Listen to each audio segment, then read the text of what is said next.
hello and welcome to VAG Home Bakers. இன்னைக்கு வீடியோவில் நீங்கள் ரொம்ப நாள் கேட்டுட்டு இருந்த ஒயிட் ஃபாரஸ்ட் கேக்கோட ரெசிபி தான் பார்க்க போகிறோம். அதுக்கு கூடவே இந்த கேக்கில் வந்து இந்த சாக்லேட் கார்னிஷிங் எப்படி பண்ணுறது அந்த எல்லா டெக்கரேஷன் டீட்டெயில்ஸும் நான் இதில் இன்க்ளூட் பண்ணியிருக்கிறேன். ஸோ வீடியோவை ஸ்கிப் பண்ணாமல் பாருங்கள். வீடியோ மறக்காமல் லைக் பண்ணுங்கள், கமெண்ட் பண்ணுங்கள். என்னோடய வீடியோவை சேனலை சப்ஸ்கிரைப் பண்ணாமல் பார்த்துட்ருக்கீங்கன்னா சப்ஸ்கிரைப் பண்ணி சப்போர்ட் பண்ணுங்கள். அப்படியே VAG வேர்ல்டு சேனலையும் சப்ஸ்கிரைப் பண்ணுங்கள். சேனலோட லிங்க் நான் டிஸ்கிரிப்ஷனில் கொடுக்குறேன். பேக்கிங் கிளாஸுக்காக காண்டாக்ட் பண்ணுறதுக்கு லிங்க் நான் டிஸ்கிரிப்ஷனில் கொடுத்துருக்குறேன். என்னோடய இன்ஸ்டாகிராம் ஐடியும் டிஸ்கிரிப்ஷனில் கொடுத்துருக்குறேன். ஃபாலோ பண்ணுங்கள். வாங்க வீடியோக்குள்ளே போகலாம். உங்களுக்கு இன்க்ரீடியன்ஸ் மெஷர்மெண்ட் எல்லாமே 1 kg கொடுத்துருக்குறேன். 1/2 kg வேணும் அப்படின்னா நான் சொல்கிற மெஷர்மெண்ட்டை பாதியாக எடுத்துக்கிட்டால் போதும். நான் ஸ்டாண்ட் மிக்சரில் தான் எக் பீட் பண்ணி எடுத்துக்க போகிறேன். ரூம் டெம்பரேச்சரில் உள்ள 4 முட்டை எடுத்திருக்கேன். 1 cup powder sugar, granulated sugar அப்படின்னா 3/4 கப்புக்கு எடுத்தால் போதும். 1/4 teaspoon salt, 1 teaspoon vanilla essence, இந்த 4ஐயும் சேர்த்து ஸ்டாண்ட் மிக்சரில் பீட் பண்ண வச்சிடலாம். இப்போது ஹேண்ட் பீட்டரில் தான் எக்கு பீட் பண்ணுறதா இருந்ததுன்னா எக்குக்கு கூட சால்ட், வெண்ணிலா எசன்ஸ் இந்த 3ஐயும் சேர்த்து நல்லா பீட் பண்ணதுக்கு அப்புறமா பவுடர் சுகரை கொஞ்சம் கொஞ்சமாக ஆட் பண்ணி பீட் பண்ணி எடுத்துக்கணும். இப்படி சேர்த்து போட்டு பீட் பண்ணக்கூடாது. எக்கு பீட் பண்ண போட்டதுக்கு அப்புறமா OTG 180 டிகிரிக்கு 10 மினிட்ஸ் ப்ரீ ஹீட் போட்டுக்கலாம். இனி ட்ரை இன்க்ரீடியன்ட்ஸ் ரெடி பண்ணிக்கலாம். 1 கப் மைதா, இதுக்கு கூட 1 டீஸ்பூன் பேக்கிங் பவுடர், இந்த 2ஐயும் சேர்த்து சலிச்சு எடுத்துக்கலாம். அப்புறமா ஒரு விஸ்கி யூஸ் பண்ணி 2ஐயும் நல்லா மிக்ஸ் பண்ணிவிட்டு தனியாக எடுத்து வச்சுக்கலாம். ஸோ 8 inch டின்னில் பட்டர் பேப்பர் கட் பண்ணி எடுத்துருக்கிறேன். இப்போ 1/2 kg செய்கிறதா இருந்தால் 6 inch டின் எடுத்துக்கிட்டால் போதும். ஸோ இவ்வளோ செய்து முடிக்கும்போது எக்கு கரெக்டாக பீட் ஆகிருக்கும். பாருங்கள், நல்ல ரிப்பன் கன்சிஸ்டன்சி வர அளவுக்கு பீட் ஆகிடுச்சு. இனி நம்ம வெஜிடபிள் ஆயில் இதில் சேர்த்துக்கலாம். 2 டேபிள்ஸ்பூன் வெஜிடபிள் ஆயில் சேர்த்துட்டு பீட்டை ஒரு 2-3 டைம்ஸ் வந்து சுற்ற விட்டுட்டு ஸ்டாப் பண்ணி பவுலில் செப்பரேட்டாக எடுத்துக்கலாம். இனி நம்ம ரெடி பண்ணி வச்சிருந்தோம் இல்லையா ட்ரை இன்க்ரீடியன்ஸை 3 பேட்சஸாக ஆட் பண்ணி மிக்ஸ் பண்ண ஸ்டார்ட் பண்ணலாம். ஸோ மிக்ஸ் பண்ணும்போது ரொம்ப கேர்ஃபுல்லாக மிக்ஸ் பண்ணோம். கட் அண்ட் ஃபோல்டு மெத்தடில் ரொம்ப ஸ்லோவாக மிக்ஸ் பண்ணோம். நான் இது வீடியோவில் காமிக்கும்போது கொஞ்சம் ஃபாஸ்ட்டாக இருக்குது, பட் ரொம்ப ஸ்லோவாக மிக்ஸ் பண்ணிக்கணும்.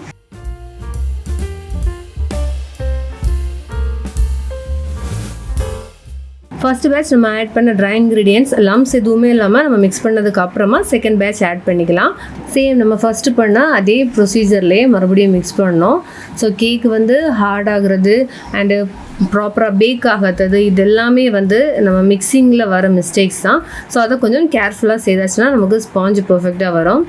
ஸோ செகண்ட் பேட்ச் ஆட் பண்ணதும் நம்ம அந்த லம்ஸ் எதுவுமே இல்லாமல் மிக்ஸ் பண்ணதுக்கு அப்புறமா தேர்ட் பேட்ச் ஆட் பண்ணி மிக்ஸ் பண்ணி எடுத்துக்கலாம்.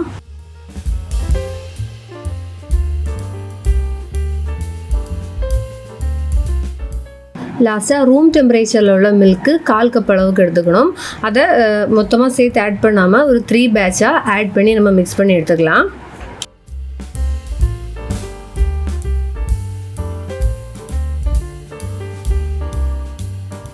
ஸோ கேக் பேட்டர் ரெடி ஆகிடுச்சு. இதை நம்ம டின்னில் விட்டு எடுத்துக்கலாம். ஸோ இப்போ இந்த 1 kgக்குள்ளே பேக்கிங் டைம் அண்ட் டெம்பரேச்சர் பார்த்தீங்கன்னா 160 டிகிரிக்கு 40 மினிட்ஸ் ஆகும். அதுவே 1/2 kgக்கு பண்ணுறீங்க அப்படின்னா 160 டிகிரிக்கு 30 மினிட்ஸ் ஆகும் பேக் ஆகிறதுக்கு. ஸோ டின்னை நல்லா டேப் பண்ணி விட்டுக்கலாம். அப்போ தான் அந்த பேட்டரில் உள்ள ஏர் பபிள்ஸ் எல்லாமே ரிமூவ் ஆகி கிடைக்கும். அதுக்கப்புறமா நம்ம பேக் பண்ண OTGக்குள்ளே வச்சிடலாம். கேக் ஸ்பாஞ்ச் பாருங்கள் பர்ஃபெக்டாக பேக் ஆகி கிடச்சிருக்கு. அந்த டின்னோட ஃபுல் ஹைட்டுக்கு பேக் ஆகி கிடச்சிருக்கு. இனி வந்து இதை டிமோல்டு பண்ணி எடுத்துக்கலாம். ஸோ பேக் ஆகி ஒரு 10 மினிட்ஸ் கூலாக விட்டுட்டு அதுக்கப்புறமா டிமோல்டு செய்துக்கலாம். இல்லைன்னா நம்ம சைடு இப்போ நைஃப் இது வச்சு டிமோல்டு பண்ணுற அந்த டைமில் வந்து ஸ்பாஞ்சு பிரேக் ஆகி வரும். பாருங்கள் எவ்வளோ ஹைட்டாக நல்ல ஸ்பாஞ்சியாக பர்ஃபெக்டாக பேக் ஆகி கிடச்சிருக்கு. இனி இதை ஒரு 1/2 hour போல் அப்படியே இந்த ஒயர் ராக்கில் கூலாக வச்சிடலாம். இனி கேக்குக்கு ஃபில்லிங்ஸ் கொடுக்கறதுக்காக ஒயிட் காம்பவுண்ட் சாப் பண்ணி எடுத்துக்கலாம். நான் வந்து மோர்டு பிராண்டில் உள்ள ஒயிட் காம்பவுண்ட் எடுத்திருக்கேன். இந்த ஒயிட் காம்பவுண்ட் பார்த்தீங்கன்னா நம்ம அந்த ஃபில்லிங்ஸ் கொடுக்கறதுக்காக ரொம்ப ஸ்மால் சைஸும் இல்லை பெரிய பெரிய சைஸும் இல்லை, அந்த ஒரு மீடியம் சைஸ்லையா கட் பண்ணி எடுத்துக்கணும். சப்போஸ் நீங்கள் கட் பண்ணும்போது நைஃப்பில் அந்த ஒட்டி பிடிச்சிட்டே இருக்குது, ப்ராப்பராக கட் பண்ண முடியலை அப்படின்னா கொஞ்சம் நேரம் ஃப்ரிட்ஜில் வச்சு எடுத்துகிட்டு மறுபடியும் கட் பண்ணிங்கன்னா ஈஸியாக கட் பண்ணிக்க முடியும். அதாவது ஃபுல் காம்பவுண்ட் இல்லை, நான் இப்போ கட் பண்ணி எடுத்தோம் பார்த்தீங்களா, தேவைக்கு கொஞ்சம் கட் பண்ணி எடுத்துருந்தோம் பார்த்தீங்களா, அவ்வளோ சாக்லேட் மட்டும் ஃப்ரிட்ஜில் வச்சு எடுத்துகிட்டு அடுத்தது அந்த சின்ன சின்ன பீசஸாக கட் பண்ணி பார்க்கணும். இனி கொஞ்சம் செர்ரி அதையும் வந்து ஸ்மால் பீசஸாக கட் பண்ணி எடுத்துக்கலாம்.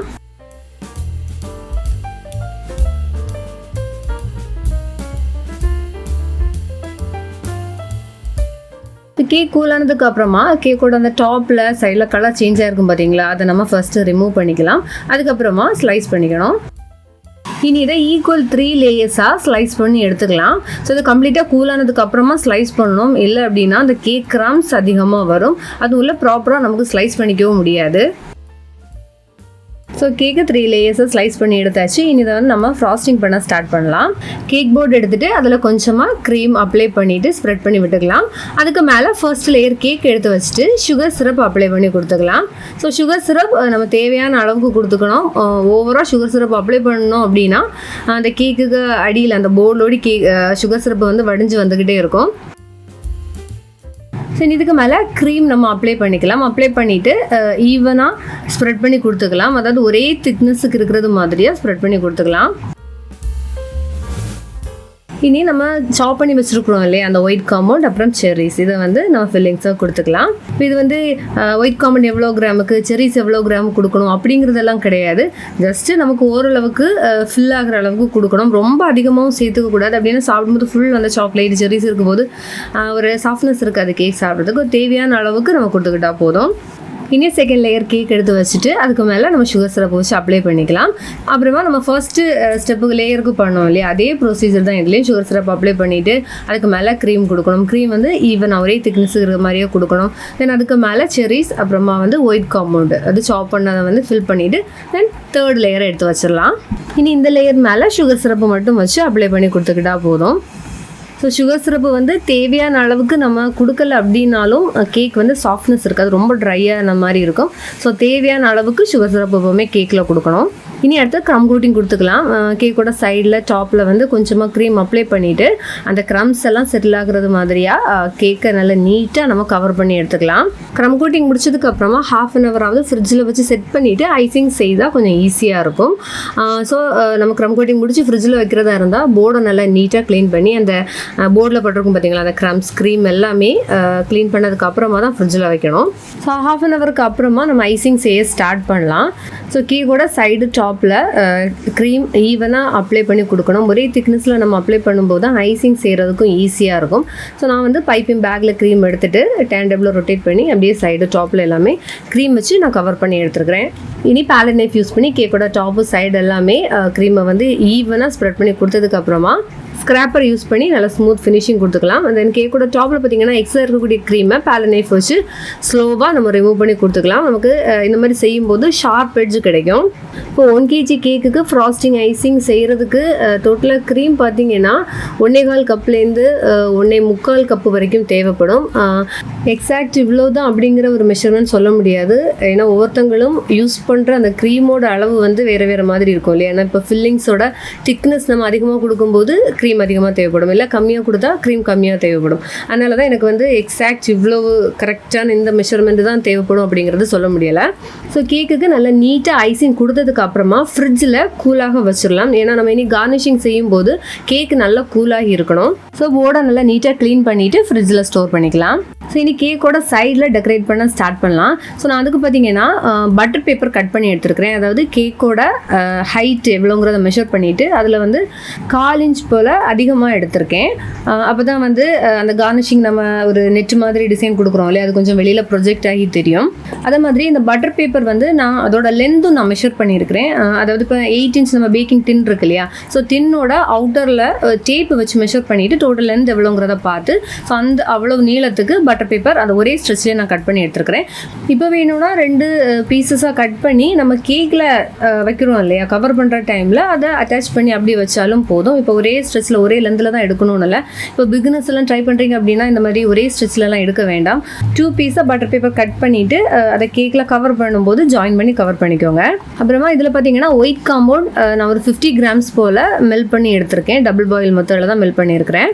ஸோ இந்த டிசைன் பற்றி எக்ஸ்பிளைன் பண்ண தேவையில்லைன்னு நினைக்கிறேன். அது ரெண்டுமே 2 ஆப்போசிட் சைடில் உள்ள அந்த கிராஸ் லைன்ஸ் போட்டு அந்த ஒரு கேட்டு, அதாவது நெட்டு மாதிரியாக நம்ம ஒரு டிசைன் போட்டு எடுத்திருக்கேன். ஸோ இது ஃபுல்லாக போட்டு முடிச்சதுக்கப்புறமா பார்த்தீங்கன்னா அப்படியே ரூம் டெம்பரேச்சரில் விட்டுறணும். ஃப்ரிட்ஜில் எதுவும் வைக்க வேண்டாம்.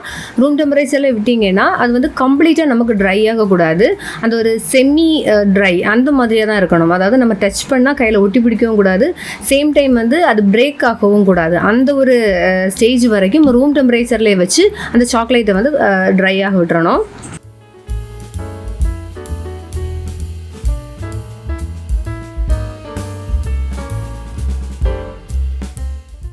இப்போ பார்த்தீங்கன்னா நான் சொன்ன அந்த ஸ்டேஜுக்கு வந்து சாக்லேட் செட் ஆகிடுச்சு. இப்போது ஃப்ரிட்ஜ்லேருந்து கேக்கை எடுத்துகிட்டு கேக்கோட சைடில் ரொம்ப ஸ்லோவாக கேர்ஃபுல்லாக கவர் பண்ணி எடுத்துக்கலாம். ஸோ பார்த்தீங்களா, நான் இப்போது அந்த பட்டர் பேப்பர் தூக்கி எடுத்துட்டும் சாக்லேட்டு அது வடிஞ்சு வரலை. ஏன்னா கரெக்டாக அது ஒரு செமி ஸ்டேஜுக்கு வந்து செட் ஆகிருக்கு. இப்போது கம்ப்ளீட்டாக ட்ரை ஆகிடுச்சுன்னு வைங்களேன், நம்ம இங்கே கேக்கை சுற்றி கவர் பண்ணுற டைமில் பிரேக் ஆகிடும். அது கர்வ் ஆகுது இல்லையா, அந்த டைமில் வந்து பிரேக் ஆகிறதுக்கு சான்சஸ் இருக்குது. ஸோ இந்த மாதிரி உள்ள டிசைன் பண்ணும்போது ரொம்ப கேர்ஃபுல்லாக செய்யணும்.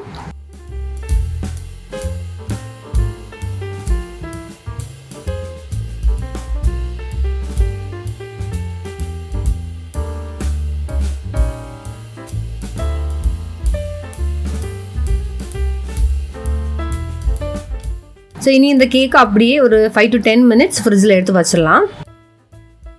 இனி கேக்கோட டாப்பில் டெக்கரேட் பண்ணுறதுக்கு நம்ம ஒயிட் காம்பவுண்டு எப்படி கட் பண்ணலாங்கிறத பார்க்கலாம். சேம் இது இந்த மாதிரி கட் பண்ணுற மெத்தட் யாரோ இதுலேயோ டவுட் கேட்டிருந்தீங்க, இது எப்படி இந்த மாதிரி ரோல் ஆகிறது மாதிரியாக கட் பண்ணுறதுன்னு. அது தனி டெக்னிக் எல்லாம் ஒன்றும் இல்லை, நம்ம சும்மா நார்மலாக கட் பண்ணுற அந்த சேம் மெத்தடு தான். ஸோ இந்த ஒயிட் காம்பவுண்ட் பார்த்திங்கன்னா இந்த மாதிரி நீள வாக்கில் பிடிச்சிட்டு அப்படி மேலேருந்து கீழே அந்த நைஃப் வச்சு ரொம்ப தின்னாக நல்ல நீளத்துக்கு வந்து நம்ம அப்படி கட் பண்ணி எடுத்தோம். அப்படிங்கும்போது அந்த காம்பவுண்ட் வந்து ஆட்டோமேட்டிக்கலி அது ரோல் ஆகி வரும். ஸோ இந்த மாதிரி கட் பண்ணுறதுக்கு நம்ம இந்த ஒயிட் காம்பவுண்ட் ஃப்ரிட்ஜில் எல்லாம் வச்சு எடுக்கணும் அப்படிங்கிறது கிடையாது. ரூம் டெம்பரேச்சரில் ஸ்டோர் பண்ணியிருந்த காம்பவுண்ட் அதை அப்படியே வச்சு நம்ம இந்த மாதிரி கட் பண்ணி எடுத்துக்கிட்டால் போதும். ஸோ கேக்குக்கு மேலே கவர் பண்ணுற அளவுக்கு ஓரளவுக்கு நான் கட் பண்ணி எடுத்துருக்கிறேன். இனி கட் பண்ணதுக்கு அப்புறமா இது வந்து நம்ம ஃப்ரிட்ஜில் கொஞ்சம் நேரம் ஒரு 5 to 10 minutes போல் ஸ்டோர் பண்ணிக்கலாம். இனி கேக்கை ஃப்ரிட்ஜ்லேருந்து எடுத்துகிட்டு பட்டர் பேப்பரை ஸ்லோவாக ரிமூவ் பண்ணலாம். ஆக்சுவலி இது நம்ம ரிமூவ் பண்ணுறது பார்த்திங்கன்னா ரொம்ப பொறுமையாக எடுக்கணும். ஃபாஸ்ட்டாக எடுத்தோம் அப்படிங்கும்போது அப்படியே கேக்கோடையே சேர்ந்து இந்த சாக்லேட்டு இலகி வந்துடும். எனக்கு அந்த அளவுக்கெல்லாம் பொறுமை இல்லை, கொஞ்சம் ஃபாஸ்ட்டாகவே எடுத்தேன். இடையில கொஞ்சம் அப்படி இலகி வந்துருச்சு. ஓகே, அதை அப்படியே மேனேஜ் பண்ணி அட்ஜஸ்ட் பண்ணி வச்சுட்டேன். இனி நம்ம ஃப்ரிட்ஜில் வச்சுருந்தோம் பார்த்தீங்களா, அந்த சாக்லேட்டு ரோலாக கட் பண்ண பீசஸ் அது எல்லாத்தையுமே கேக்குக்கு மேலே டெக்கரேட் பண்ணிக்கலாம். ஸோ நம்ம இது ஏன் ஃப்ரிட்ஜில் வச்சோம் அப்படின்னா, இந்த கேக்கு மேலே எடுத்து வைக்கிறோம் பார்த்தீங்களா, அந்த டைமில் நம்ம ஃப்ரிட்ஜில் வைக்காமல் வச்சோம்னா எல்லாம் ஒவ்வொன்றா ஒட்டி பிடிச்சிக்கும்.